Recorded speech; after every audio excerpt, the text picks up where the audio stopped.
നവരാത്രികാലം സകല തിന്മകൾക്കും അവസാനമിട്ട് നന്മയുടെ പ്രഭ ആരംഭിക്കാനുള്ള ദിവസങ്ങളായി കണക്കാക്കുന്നു.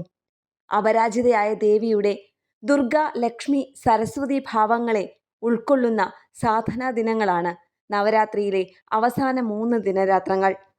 ഇന്നലെ വൈകുന്നേരത്തോടെ പുസ്തക പൂജ ആരംഭിച്ചതോടെ വാഗ്ദേവിയുടെ അനുഗ്രഹത്തിനായുള്ള സകല കലാനുഭവങ്ങളുടെയും മാതൃസ്വരൂപമായ വിദ്യാദേവിയുടെ അനുഗ്രഹത്തിനായുള്ള പ്രാർത്ഥനകളാണ്.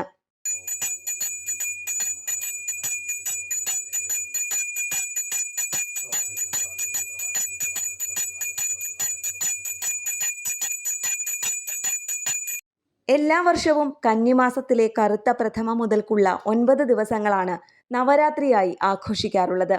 മാതൃസങ്കല്പത്തിൽ അധിഷ്ഠിതമായ ദേവീരൂപങ്ങളിൽ 3 വീതം ദിവസങ്ങളായി പാർവതി, ലക്ഷ്മി, സരസ്വതി എന്നിങ്ങനെയാണ് 9 ദിവസങ്ങളിലെ ആരാധന.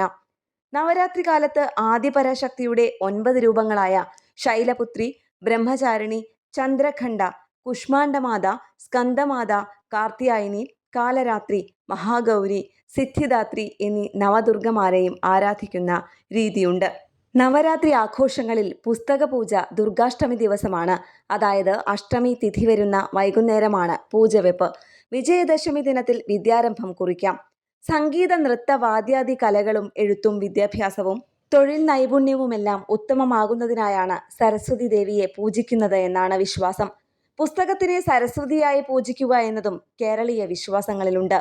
വിദ്യ കൊണ്ട് നന്മയുടെ വെളിച്ചം പകരാനുള്ളതാവട്ടെ ഈ നവരാത്രി കാലവും. ന്യൂസ് ഡെസ്ക് കേരള പ്രണാമം.